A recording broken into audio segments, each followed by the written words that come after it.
I'm Jennifer Greenlee. I'm a violinist in the Indianapolis Symphony Orchestra. This week we are going to be performing Schumann's Second Symphony, and the second movement of this symphony is very difficult for the first violin section. There are a number of things that make it difficult. One of the things is playing it in tune. Another of the things is playing it with a good bow stroke that is clear and unified as a section. In terms of the intonation, the reason why that is difficult is that it's based on a pattern of diminished seventh chords, which means that there's a minor third between the notes of the arpeggios, and that means that your fingers are a half step off from each other on each string as you go up the arpeggio. And so that means you don't have a pattern that repeats with your fingerings, and that makes it a lot more difficult to play in tune. And then in terms of the bow stroke, there's a lot of crossing the strings, so your arm level changes for each string very quickly, and then you have to have a clear spiccato stroke that means off the string.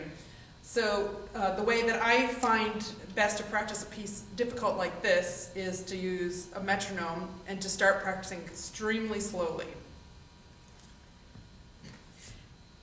The metronome marking on this is 144 beats per minute, which is this fast, which is pretty fast. So what I typically do is try to take it to about a quarter of that tempo. So that means instead of quarter note equals 144, I'd start it at 16th note equals 144.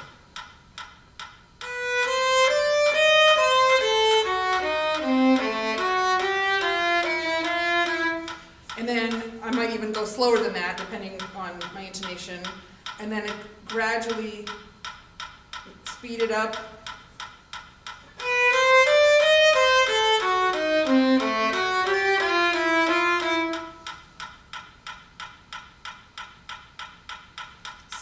Later.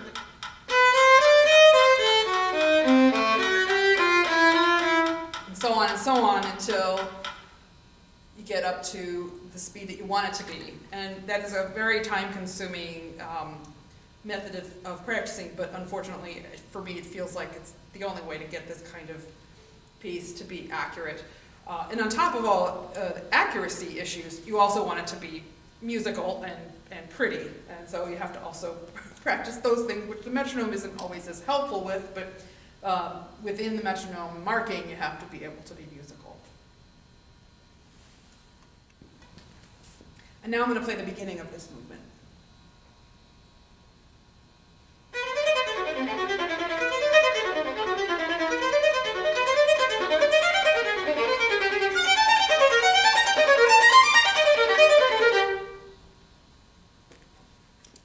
I hope that you'll come to hear our concert this weekend. This weekend we're only doing one concert in Indianapolis, and that's Friday night at 8 o'clock. On Saturday night we will be performing at DePaul University in Greencastle, Indiana, which is where I was born. In addition to the Schumann Second Symphony, we'll also be performing Mahler's Des Knaben Wunderhorn with baritone Thomas Hampson, conducted by Joanna Carnero. I hope you'll join us Friday at 8 o'clock here at the Hilbert Circle Theater, or 7:30 on Saturday at DePaul University in Greencastle.